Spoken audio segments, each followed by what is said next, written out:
ఈరోజు వైఎస్ఆర్ కాంగ్రెస్ పార్టీ తరఫున ఒక బృందం వచ్చి ఇక్కడ ఉన్నటువంటి ఆర్డీఓ గారిని కలవటం జరిగింది.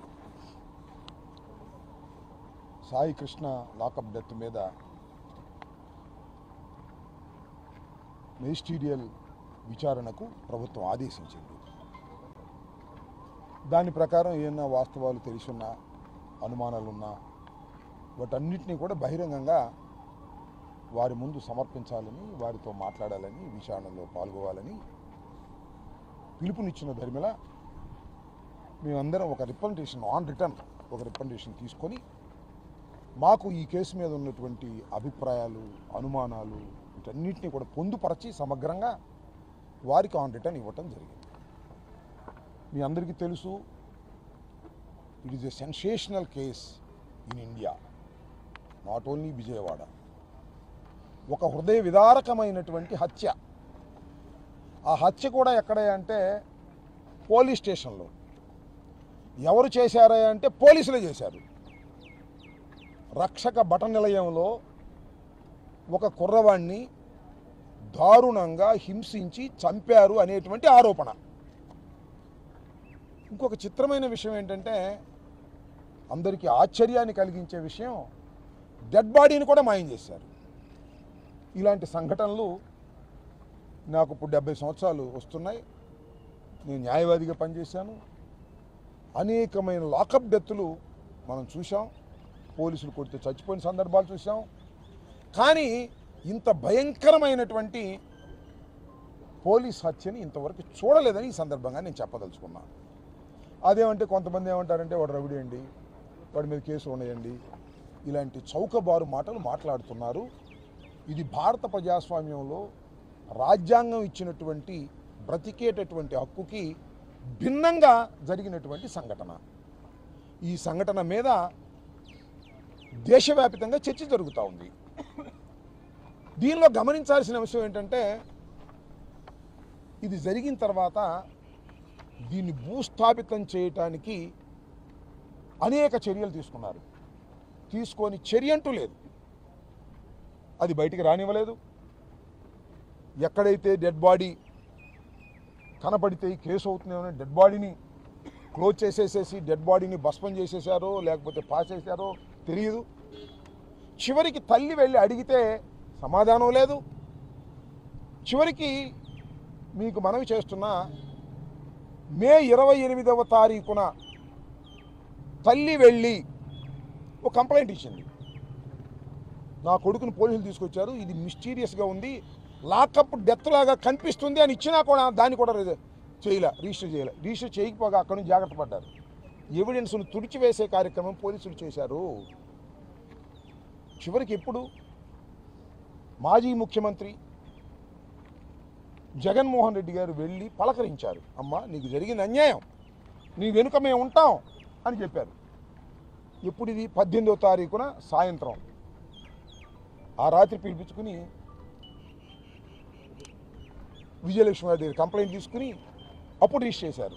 అంటే జగన్మోహన్ రెడ్డి గారు వెళ్ళి పలకరించకపోతే కేసు కూడా రిజిస్టర్ చేసేవాళ్ళు కాదు.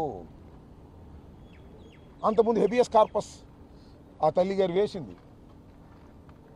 దానికి ఏం చెప్పారో నేను ప్రత్యేకంగా చెప్పాల్సిన అవసరంలా. వెతుకుతున్నామండి. ఎవరు చెప్పింది? పోలీసులే. వెతుకుతున్నామండి, టీములు వేశామండి. అప్పటికే చచ్చిపోయాడు, అప్పటికే బూడిదైపోయాడు. మే 15వ తారీఖున చెప్తున్నారు, జూన్ 15 అనుకుంటాను, వెతుకుతున్నామండి అని.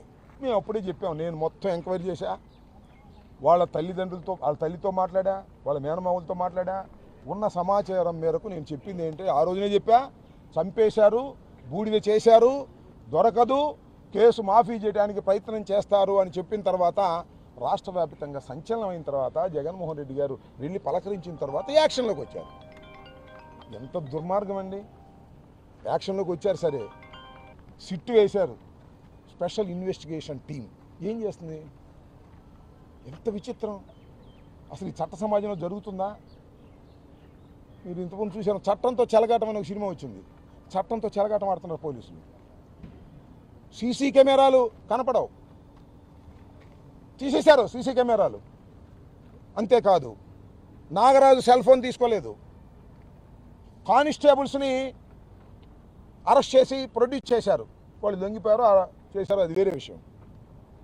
వాళ్ళ సెల్ ఫోన్లు సీజ్ చేశారా అని ఎవరిని అడుగుతారేమోనని వాళ్ళ సెల్ ఫోన్లు అంట ఆర్థిక ఇబ్బందుల వల్ల నాగపూర్లో అమ్ముకున్నారంట. ఎన్ని జోకులు వేస్తారా? పోలీసు వారి జోకులు వేసే కార్యక్రమం ఏంటి?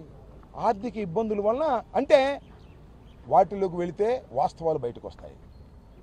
వాటిల్లోకి వెళితే ఎక్కడ ఏం జరిగింది క్లియర్గా అర్థమవుతుంది. క్లియర్గా అర్థం కాకోకుండా వేరే కథ రాయాలనేటువంటి ప్రయత్నం చేస్తున్నది ఈ ప్రభుత్వం, సిట్టు. నేను మరొక విషయాన్ని కూడా ఇక్కడ చెప్పదలుచుకున్నా. దీనిలో CI Nagaraju, SHO station house officer, అతను ఒక్కడే బాధ్యుడు కాదు. కానీ అతన్నే పెట్టేయాలి, క్లోజ్ చేసేయాలనుకుంటున్నారు. అతను 4-5 కానిస్టేబుల్ పెట్టేసి ఎత్తేద్దాం కేసు అనుకుంటున్నారు. కాదు, దీనిలో చాలా పెద్ద తలకాయలు ఉన్నాయి. మీ ఇంకో విషయం తెలుసా? 19వ తారీఖున కంప్లైంట్ రిజిస్టర్ చేస్తే 107/26 అప్పటి నుంచి ఇన్వెస్టిగేషన్ చేస్తే పోలీస్ స్టేషన్ ఏం దొరకలేదంట. నిన్న మొన్న దొరికిందంట బూడిద, ఎముకలంట. అంటే పోలీస్ స్టేషన్లో కాల్చేసాడని నాగరాజు మీద నెట్టేద్దాం అనుకుంటున్నారు. ఒక నాగరాజునే ముద్దాయం చేసేద్దాం అనుకుంటున్నారు. అక్కడ దొరికిందంట, అప్పుడు దాకా దొరకలేదంట.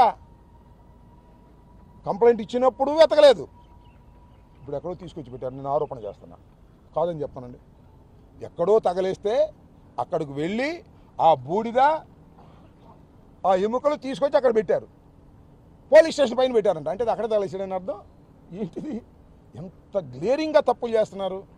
ఒక వాస్తవాన్ని కప్పిపుచ్చేటప్పుడు అనేకమైన తప్పులు చేస్తారు. నేను మనవి చేస్తున్నా, ఇందులో మోస్ట్ సీనియర్ ఐపీఎస్ ఆఫీసర్ ఉన్నారు, మీరు తప్పు చేస్తున్నారు.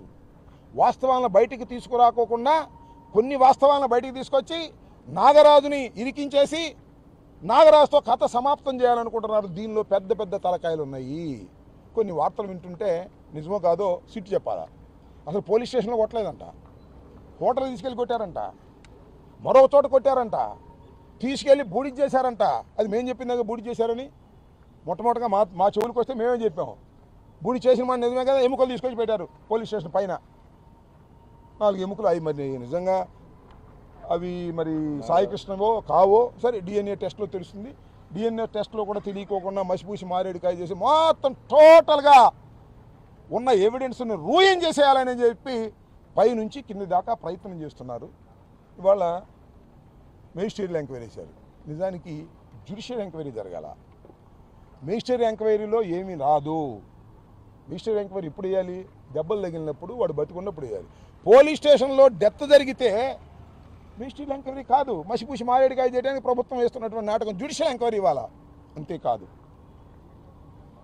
సిబిఐ ఎంక్వైరీ కావాలి అని ఆ తల్లి రోధిస్తూ కోర్టులో పిటిషన్ వేసింది.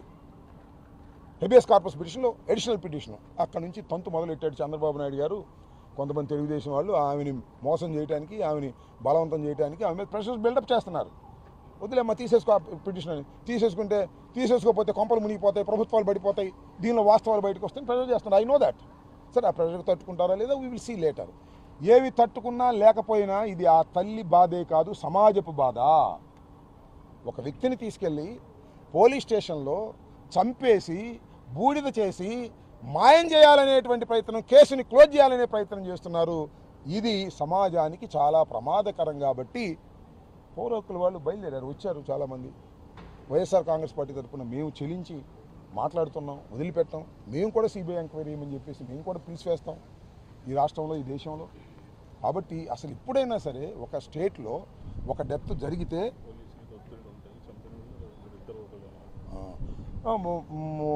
ఒకసారి ఇప్పుడు ఎవరైనా పోలీస్ స్టేషన్లో జరిగి కస్టోడియల్ డెత్ జరిగితే ఆ రాష్ట్రంలో పోలీసులు అసలు ఇంటర్ఫీర్ కాకూడదు. ఇంటర్ఫీర్ అయితే అవుట్ కేసు. సిబిఐ రావాలా, లేకపోతే జ్యుడిషియల్ అథారిటీ రావాలా, సిట్టింగ్ జడ్జి రావాలా. ఇది ఎస్టాబ్లిష్డ్ ఫ్యాక్ట్. ఇది చాలా కేసుల్లో చాలా కోర్టులు చెప్పాయి, అయ్యా మీ రాష్ట్రంలో పోలీసులు చంపితే పోలీసుల చేత విచారణ చేయించమాకండి, సిబిఐతో విచారణ చేయించడానికి కూడా చెప్పినటువంటి సందర్భం. అదేమంటే అనకూడదు, కానీ పొలిటిక్స్ మాట్లాడటం కరెక్ట్ కాదు. కానీ చంద్రబాబు నాయుడు గారు అంటారు సిఐ కాపే బాధితుడు కాపే కొట్టే కేసు. ఇద్దరు కాపులేనంట. వాళ్ళు చంపుకున్నారు, వదిలేయమంటావా ఇన్న చంద్రబాబు నాయుడు గారు? నాకు అర్థం కాలే.